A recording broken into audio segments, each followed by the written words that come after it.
There's a lot of things that make Montana great, from the mountains and lakes to some of the finest towns in the West. But what really makes this place special is you. Our communities are full of people who are working hard to build good lives and remarkable things. At Opportunity Bank, our passion is helping folks do just that. Together, we can make a good thing even better. Opportunity Bank of Montana. Stop by and see us or visit us online. Member FDIC. Join Town Pump's Pump It Up Rewards Plus program and never pay full price for fuel again. Save 5 cents on every gallon every day at any Town Pump across Montana. Plus, earn and redeem points on your favorite in-store items to get free stuff with our clubs. Stop in and pick up a rewards card. Download the Pump It Up Rewards Plus app today. Or visit townpump.com/rewards to register and start saving. Town Pump. Right down the road. Pump it up. Oh, yeah. Well, while I was waiting for you to take your call, it's hard when you're doing the Zooms on the phone because then you actually have to like get off the Zoom to answer the phone. Yeah. Ryan got a call, so I was scrolling on Twitter because why wouldn't I? Sitting at my computer. And here's one from Football Scoop. This wild NIL deal involving live in-game donations might just work. So here's the long story short. The concept is that if guys make plays, they put their Venmos and their Cash Apps and all their other stuff up on the big screen at the stadium, and people can donate money to them in real time. What is going on? Like what are we actually doing here? Whatever we want is what we're actually that's doing. right. That's right. Yes. It seems like a great idea to have a system of financial incentives for 20-year-olds that has no regulations. That seems like it's going to work really well. Seems like the internet. Yeah, indeed. What do you think of all this? It's so funny because we talk so much about the ins and outs of football and team dynamics and program narratives and all that. We've hardly talked about actually the state of affairs in college football as we know it. What do you think of all of this stuff? Well, we are obviously in a time period of tremendous sort of upheaval and tumult. And generally those are thought of fairly pejorative terms, like that's a negative thing. But clearly there has been a pretty seismic shift in everything surrounding college athletics, starting with football and then going from there everywhere else.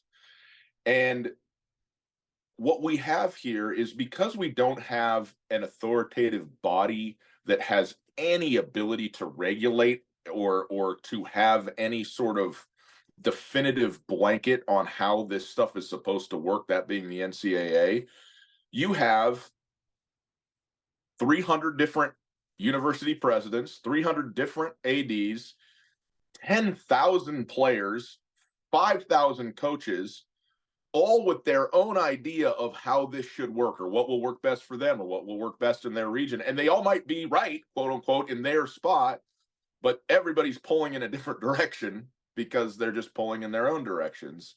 So until there is somehow a agreed upon body by which everyone will acquiesce to whatever the regulations are that are put forward, we're just going to see this continued earthquake of things happening. And I guess the thing for me is it feels very odd because we're getting in-game payments to players now for performances or whatever on the field, but also this isn't happening yet. It's just right. Just a crazy thought though, because like the fact that it's being speculated upon means that there is a chance that it could happen. Well, I guess my question is, but so what? An old guy wants to throw $100 to an 18-year-old because he made a TFL against, whatever. This is why they need to redo the rule, though, so the spirit of the current rule is that you are getting paid for your name, image, and likeness to promote a for-profit entity of some form or fashion, right? Mm-hmm. You are Cam Newton, you're going to advertise for the hamburger place in Auburn, Alabama, and you're going to get paid for that. That's fine. You're endorsing a product. You're endorsing a business. If we want to make it that it's just pay to play, you played well, so you get paid. That's fine. They just have to redefine what that actual rule is. Like the thing that's messing this all up is that all the big schools have all this money. They're forming these NIL collectives. So then every single person on every team gets paid. That's not what this is about. Basically, now you're saying it's not about your name, image, and likeness. It's about you playing for West Virginia, which then gets you money. That's not what this is supposed to be for, right? Like the Griz guys. Why? Wait, why not? Well, it can be. They just need to redefine it. I see. Yeah, things, because right? you're no longer earning money because you went out and hustled a commercial or because you were good enough or whatever. You're just in virtue of being on the team now. Like, and that's not an NIL deal in the strict sense. And the other thing, I mean, there's the obvious, like, I mean, I said, what's the problem? But I mean, there's a million problems. First and foremost, gambling, right? Like you got some degenerate in the stands who's like, hey, I'll give you $500 right now to miss your next tackle. Like, you know, however, and I mean, the idea of communicating in game and all that kind of stuff, I get like it's crazy. But I do think that I think a lot of times we hear this stuff, and because we've never, like, I had never thought about that until you just said it right now and read it in a tweet. And a lot of times when we get inputs where we're like, wait, what? And we push back against it because it's so unfamiliar, because we have never thought about it. And I'm kind of like, I feel like I'm seeing that. I feel like I'm sort of living in a space where I am daily being met with things that I had never really thought of before, whether it's in the sporting world or the wider world. And a lot of times it's easy to just stick with what you know because you're accustomed to it and you're familiar. It's like traveling, man. Like you go and try and get on a subway in, I don't know, Kosovo. It might be hard to do and it might feel pretty weird. Like I don't know. But you know what? The thing might work perfectly and you might go, oh my God, why aren't we doing this in New York? Right. Like this is way better. You know, and by the way, maybe not. I know nothing about the underground rail of Kosovo, but I'm just saying, you know, just because stuff is new doesn't mean it's bad. But I do think we're in a scenario that the NCAA is a non-entity, and that is a problem. Yes. You know, for as much as people, I've just, as you know, started a business. If I can just talk about myself for the next 40 minutes, that'll be great. There are so many, quote, hoops to jump through and hurdles to get over, of regulations, of getting certificates, of getting licenses, of paying fees, of registering with this entity, of, you know, sending an email to this body. And I'm just talking about so that you're legally allowed to do the thing that you want to do, right? And there's the federal level of government, there's the state level of government, there's the county/city level of government, and then there's a bunch of different, I mean, so many different divisions within all of that. And a lot of people hate that stuff. And look, it's no fun. I'm not sitting here going, well, what a joyride. But also, like, the reason things work is because we have created a system by which they can sort of function in some meaningful way. And I feel like in college athletics, we don't have that right now. And I think that's what's missing. It's not so much the craziness and the turning over. I talked about this. I mean, the fact that the Pac-12 no longer exists is, I hate that. Like, I hate it because I love the Pac-12. I'm from the West. I like following those teams and that tradition. But also, USC isn't moving to Michigan. They're not playing a new school in Pennsylvania. They're still Los Angeles-based Southern Cal, Los Angeles-based UCLA, University of Washington still in Seattle. And even though the affiliations are different, like, yes, I would rather watch the University of Washington play Nebraska or Wisconsin or Penn State than Arizona, even though Arizona is actually really good this year. Like, I just would rather see that. Now, I hate, like, you know, we got to have this geography thing working from the east to the west because we're a big country and all that. But, I mean, is it the end of the world? No, it's not. And are there people who are at fault? Most certainly. Most certainly. But also, like, I don't know. I think when you look at an 18-team Big Ten that includes the Ducks and the Huskies and the Trojans and the Bruins with the teams that are already there, you might go, well, I don't know. It's kind of fun. I just don't know why we're calling it college sports anymore. It's not. It's for profit. Well, it is. It's for profit. Well, it's still college sports. It's not amateur sports. That's right. Okay, sure. I just think that it's so stupid that it is. Like, you should just detach it from the universities. Just make No. it pro sports. 100% you're wrong. And I'm going to tell you exactly why. Okay. I'm going to tell you why. The passion and the love that people have for their Is teams idiotic. is in virtue of having gone to those schools. Right. I know, Like, and it's stupid.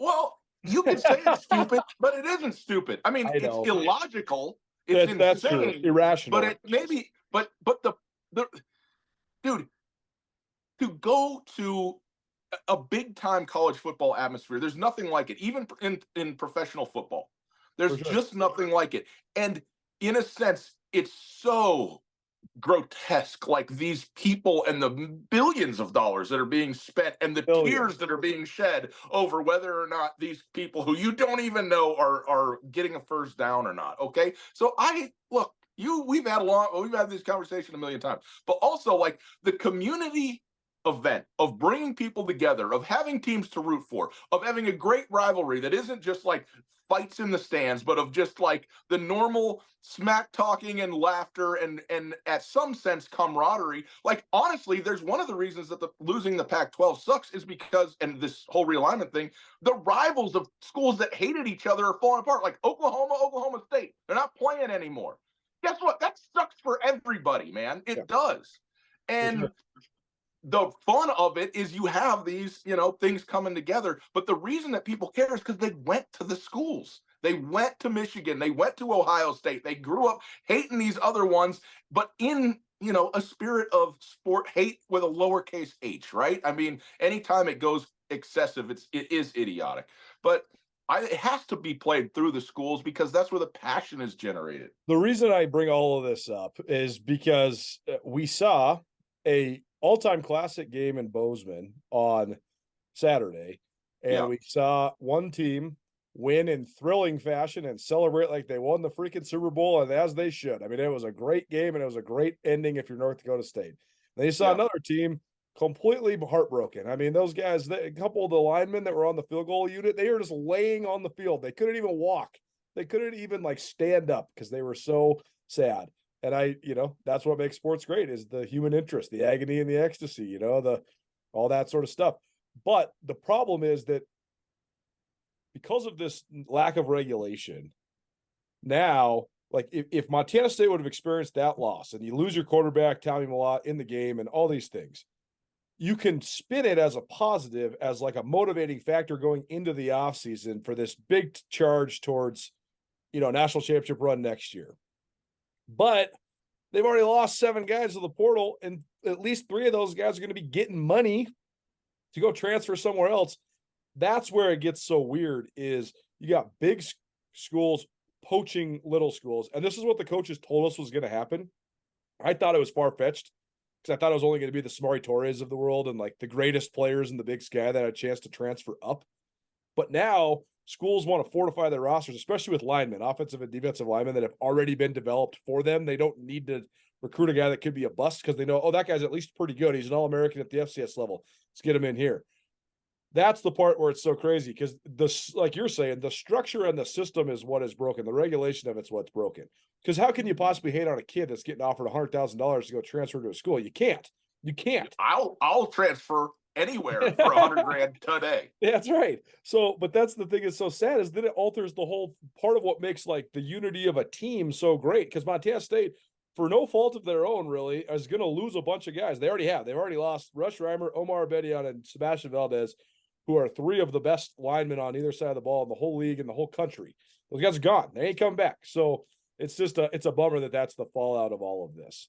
Yeah, it is in a sense, and I agree with you.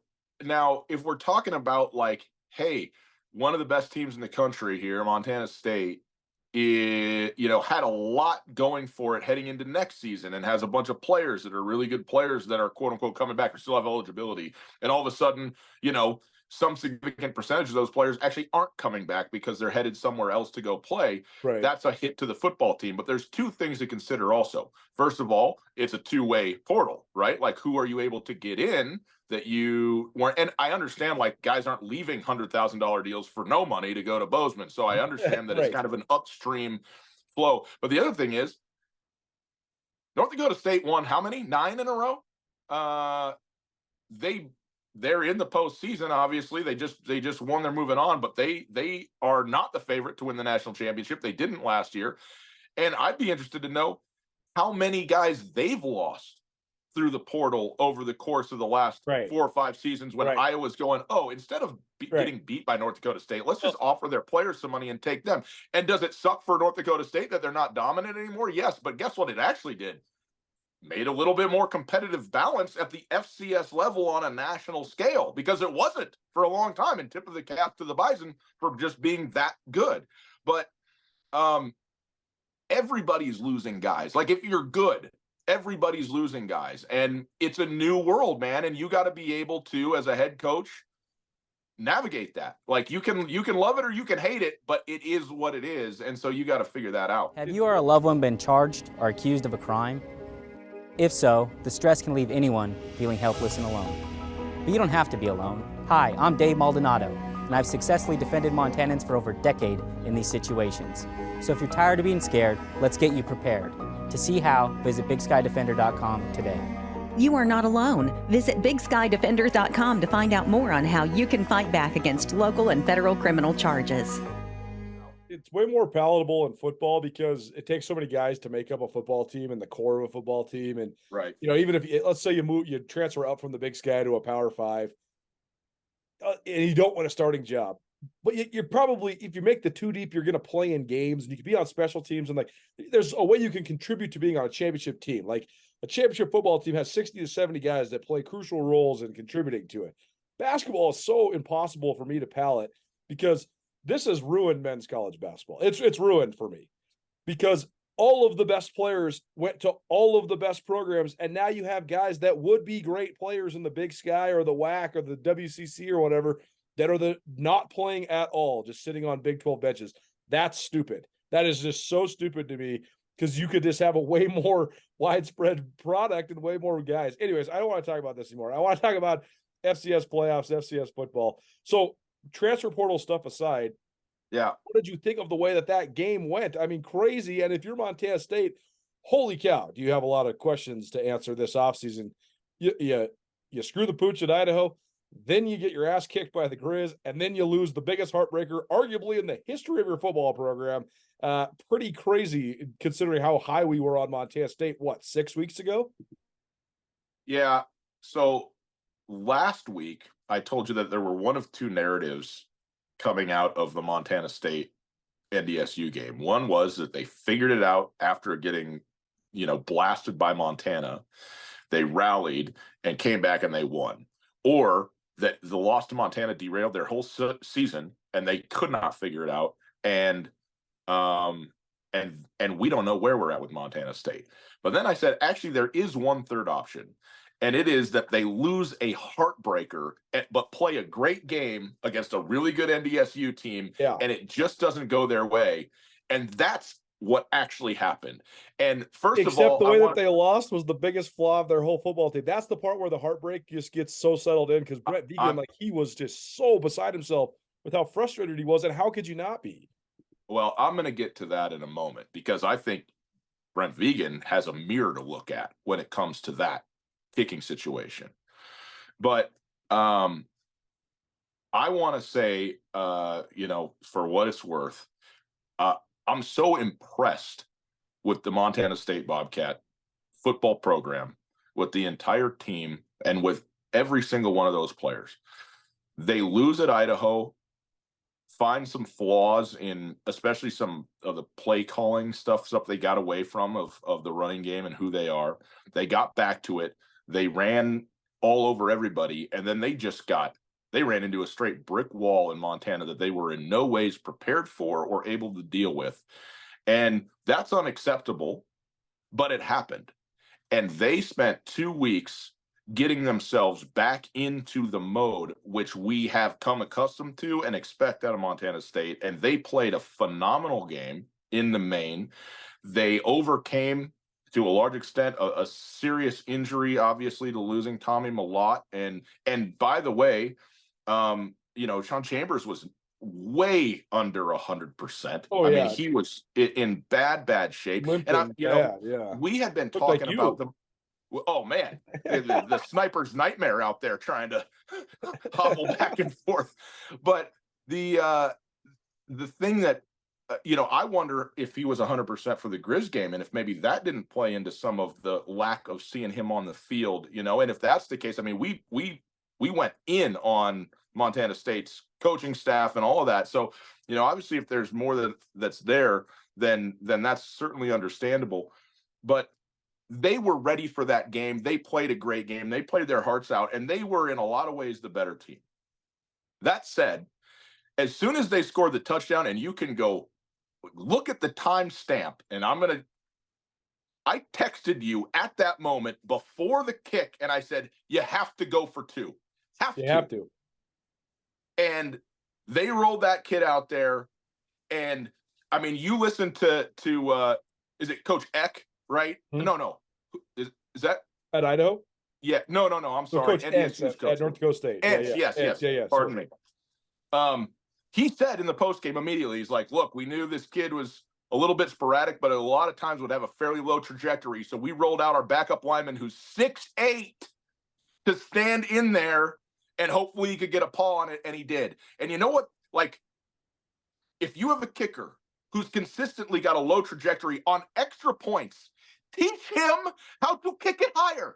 That's what a coach does. And if he can't, get someone else. And if you can't, then go for two. Then those are your options. You already missed a field goal on the first drive of the game, another field goal later in the game. And look, I'm not going to sit here and go, well, see, if they make that field goal, it doesn't even go to overtime. You have no idea how the game plays out from that point. It changes the strategy, the play calling for everybody, both teams, the whole game. Okay? But in that moment, you got to go for two, period. This kid can't go out there. It can't rest on him with that pressure to get this thing to another overtime. Cannot happen. And I am mortified. I'm heartbroken. I really am for the players, man. I mean, that is you put everything you have into it, and I feel like my kids, man, like they make a Lego thing, right? And they spend 3 days making it, and she comes and brings it to me, and it drops out of her hand and spills on the floor. I mean, you can't have bigger heartbreak than that. Because why? Because you put so much time and attention into this, even if the thing doesn't matter, a Lego thing, like it's the effort that you put in. It's the story of the Velveteen Rabbit, man. You make it real because you put the thing into it. And football is so fun. Sports are so fun for everybody. Sports is not nothing. Sports is not a Lego toy. Sports is important in a whole lot of ways and realms that spill the bounds of just final scores. But one thing that is beautiful about sports is to be able to see in real time on the field something that everyone who's out there has poured everything into. And certainly it's not every game. There's a lot of games and a lot of teams who they don't put everything into it. But Montana State and North Dakota State too, they put everything into that. And both teams wanted it so very badly and did everything they could. And for it to end like that, you'd much rather lose on it or have it be a game winner as opposed to a game loser. No kidding. But it is, you just can't help but feel just so terribly for Montana State.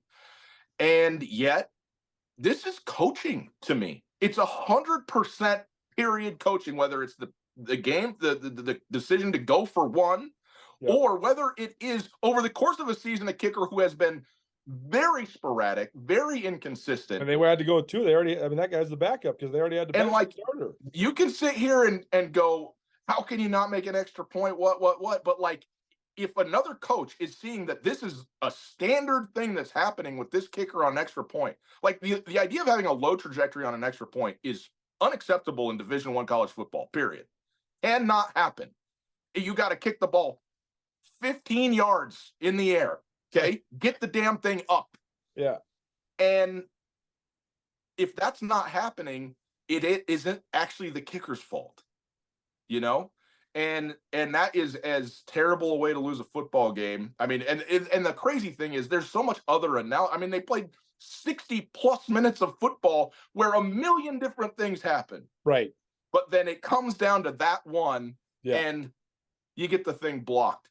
And it's absolutely brutal. And it would have been, I mean, I also feel jobbed in a certain sense because I would have loved to see what a double overtime looks like when you do have to go for two. Right. And Montana State scoring on the first play that they run, just 25 yards, boom, to the house, and then they're going to get the ball again. And it would have been so great. But you know what? That's sports, man.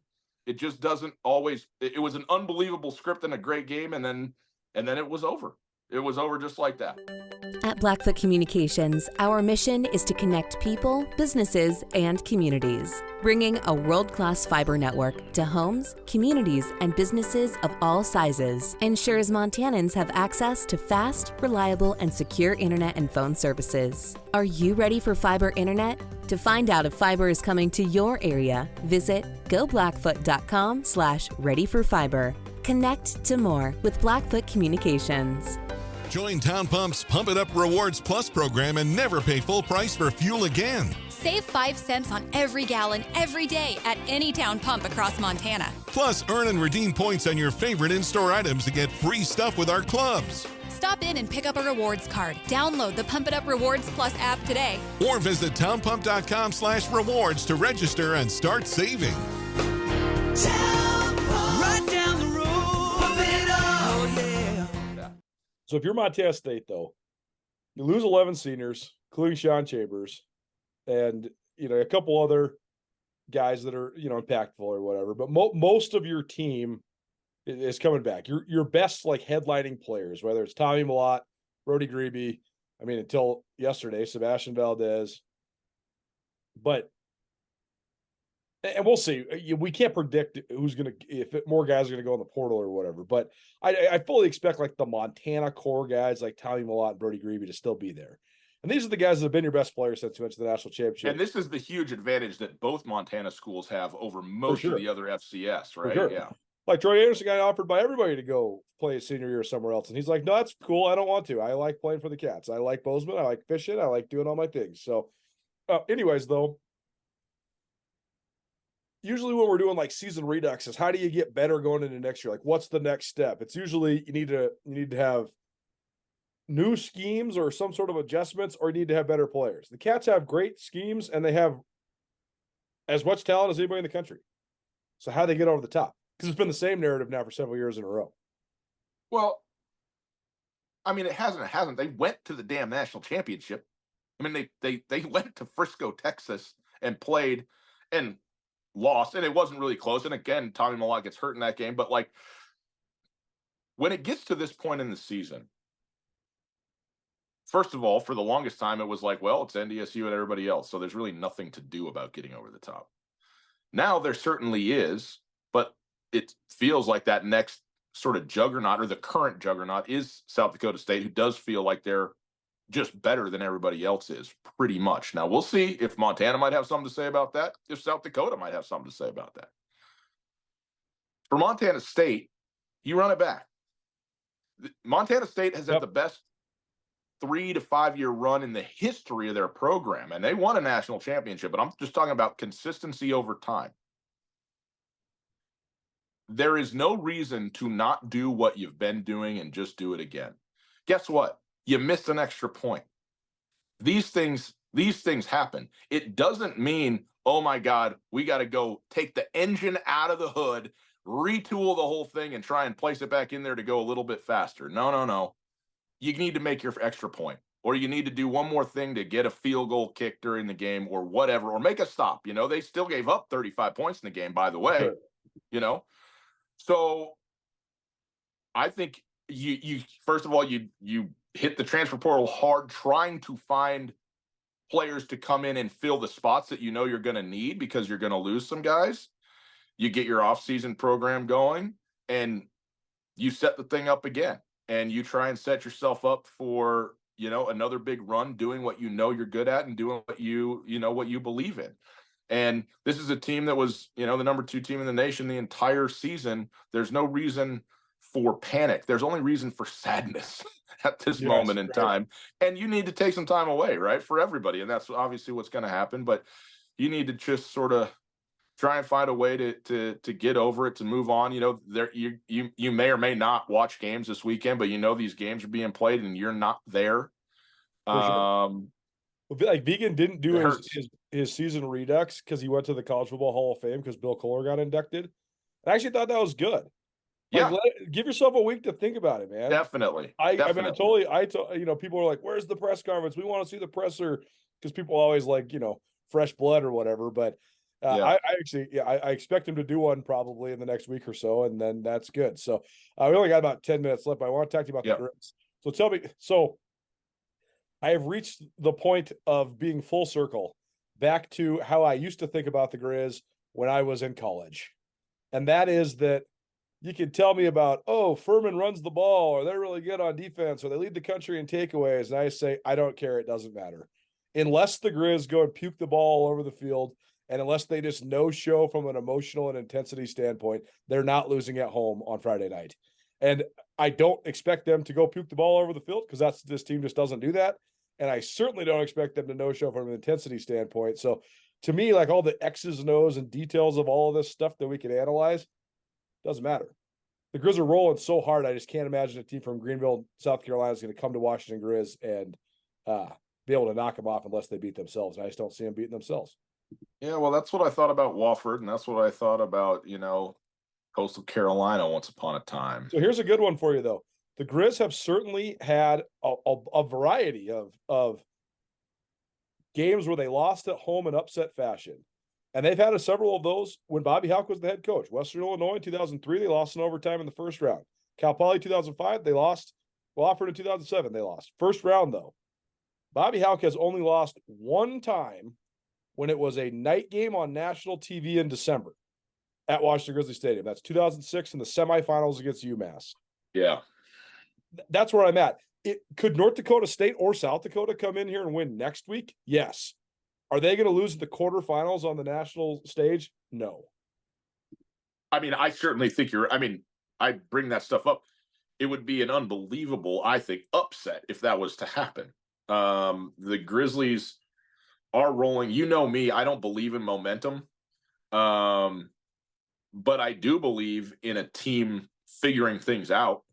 Yeah. And confidence too. Like confidence and momentum sort of go hand in hand, right? Like these guys are 100%. I honestly, man, like I'd pay a lot of money to get to know what the hell happened to this Grizzly football team and what switch flipped from a buy-in standpoint from early in this, from the first month plus of the season through the middle and then just running downhill. But football, well, you know, all sports, but I feel like maybe football just because we watch the most, but you can see teams that don't seem to care at some level as much, or, you know, that we always talk about Colter. Nobody goes out there. No football player walks on the field going, well, today's the day I give 80%. Right. But there is something about having full and total investment and focus and energy pointed at something. You know, there's a lot of football players that go, yeah, man, I'll be there on Saturday. I'll be ready to go. But Sunday through Friday, it's just they do what they got to do. You know, they go get their 30 minutes at the workout in and, you know, do the lifts they have to, but they're not staying extra and they're doing the minimum of what's required. I think you're seeing a lot of guys on this Grizzly team who are about football and about this team and about winning right here and right now. And they are doing everything to win. And when a team is rolling like that, where you don't even need coaches anymore, because these dudes are going to go do it, whether you're there or not. Now you've got something special.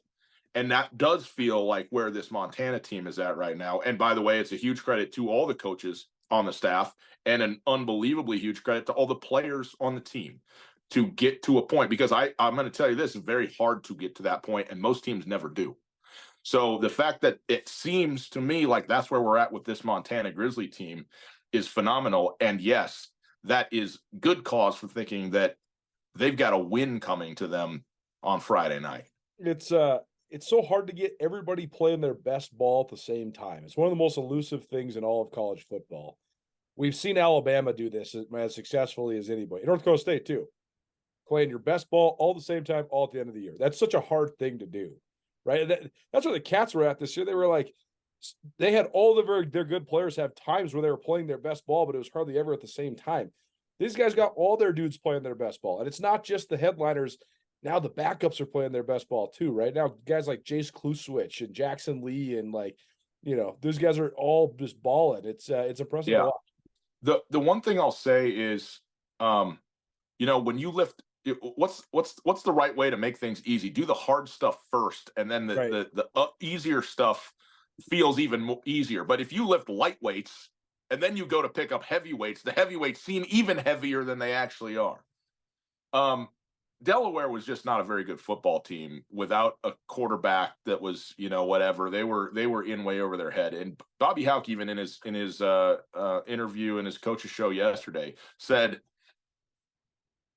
when we got that punt block and we went up 10-0, I don't want to say it was over, but we were happy to be up 10-0. Let me tell you something. When a coach says, I don't want to say it was over, it was over. That's right. It was all the way over. He knew it, and Delaware knew it, and that's why Delaware's going for it on 4th down in their own territory in the first quarter half, or whatever. Yeah, right, exactly. Because they just know. Well. And Coach Hauck was funny. He's like, I don't know if they were that excited about actually punting at that moment. Like, yeah, you're probably right. After it didn't go their way to start. Yeah. Point is Furman is a far better team than Delaware is. Okay, so it's important to recognize that. For fans and for the player, for the whole team. And I think they certainly do. But you could run it. What I am interested to see is if it goes 7-0 Furman at the start of this game, if it's tied at halftime, what is the mindset of the team? Like, it's one thing to get up. I said I don't believe in momentum. I do in the game when you're up 10-0 and it's snowing and it's going crazy and you block the punt. Now we're rolling. But if you're in a dogfight, how does Montana respond, coaches, players, to know, hey, we got 60 minutes, we got to figure this thing out, and maybe you only win by a score or 10 points. If you can do that. The important thing is not to turn in on yourselves if it isn't all the way going your way against a good football team.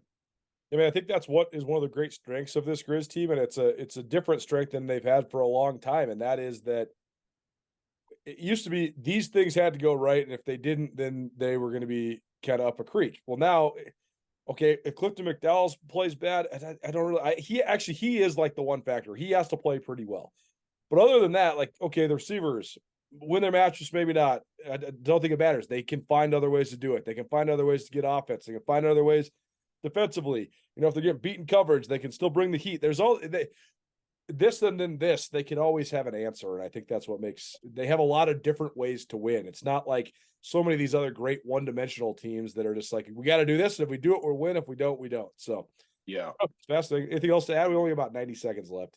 Yeah, I think it's going to be. I mean, I know Bobby Hauck thinks about night games. I just couldn't disagree more. I don't have to coach him. I love night games, especially at Washington Grizzly Stadium in December. It just feels right, and it's going to be a phenomenal, obviously, atmosphere and a great playoff game against, again, a really good team.